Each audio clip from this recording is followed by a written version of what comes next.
Hello everybody, greetings from heart care foundation of India and med talks. मैं हूं doctor के अग्रवाल। मेरे को वैक्सीन लगा है, पहला भी है या दूसरा भी हो सकता है।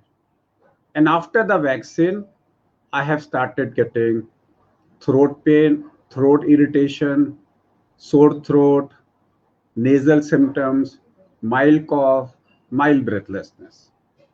Now the question comes is, can it be vaccine related? The answer is big no. Vaccine cannot cause respiratory symptoms. The reason being, vaccine is given in the muscle. You will get a muscle COVID. You will never get a respiratory COVID after the first vaccine or the second vaccine. So therefore, if you get a cough and a cold, so sore throat, cough, shortness of breath, or nasal symptoms, it is unlikely to be vaccine induced.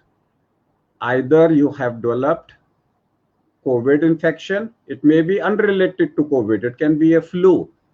But at this time, when the cases are going so high, it can be a COVID acquired before the vaccine, during the vaccine, that means in the vaccination center, or after the vaccination in your home because you are not taking care of yourself. So this most likely is COVID acquired before, during, or after vaccination. When you're going to a vaccination center, use double mask. Don't take out your mask when they ask you your name and phone number.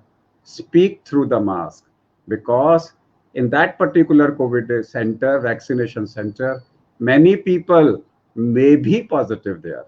In fact, in today's date, large number of them may be asymptomatic positive. You should not come back with an infection. Therefore, when you go for a vaccination, wear a double mask. Remember, sore throat, cough, shortness of breath, and nasal symptoms cannot be induced by the vaccine. Vaccine does not cause pulmonary or respiratory COVID. It will cause a muscle COVID because the virus, proteins, and the genes are introduced in the muscle and not anywhere else. Namaskar.